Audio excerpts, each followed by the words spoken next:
Pemirsa, Menteri Pemuda dan Olahraga Dito Aryo Tejo melepas timnas basket putra Indonesia usia 18 tahun untuk tampil di ajang SIABA atau Southeast Asia Basketball Association tahun 2024 di Malaysia dari 19 hingga 21 Juli mendatang.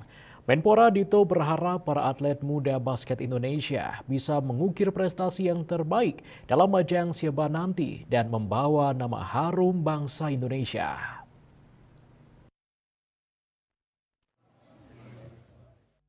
Bertempat di Media Center Kementerian Pemuda dan Olahraga, Menteri Pemuda dan Olahraga Dito Aryo Tejo melepas timnas basket putra Indonesia usia 18 tahun untuk tampil di ajang SIABA atau Southeast Asia Basketball Association tahun 2024 di Malaysia pada 19 hingga 21 Juli mendatang.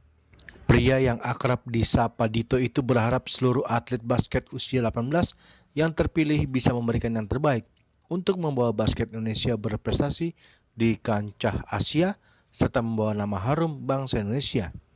Terdapat 12 pemain yang dimasukkan dalam skuad Merah Putih yang akan mentas di SIABA U18 2024. Mereka didampingi oleh sang pelatih Andri Ekayana Satya Sentosa. Lebih lanjut, Dito mengapresiasi pembinaan apik yang terus dilakukan oleh Perbasi. Pasalnya, regenerasi dan pembibitan atlet-atlet muda menjadi salah satu hal yang difokuskan oleh Kemenpora. Jadi hari ini kita melepas timnas basket U18 untuk Malaysia bertanding di SIABA. Pastikan tadi saya sampaikan saat ini Perbasi dan cabang olahraga basket ini salah satu cabang olahraga yang sangat aktif bagaimana melakukan scouting dan juga pembinaan usia-usia muda.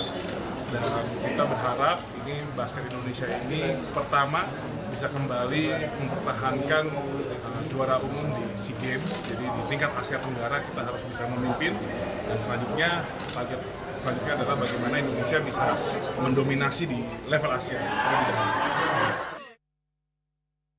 Dari Jakarta, Juli Suwarta dan Ketut Sumadiasa melaporkan.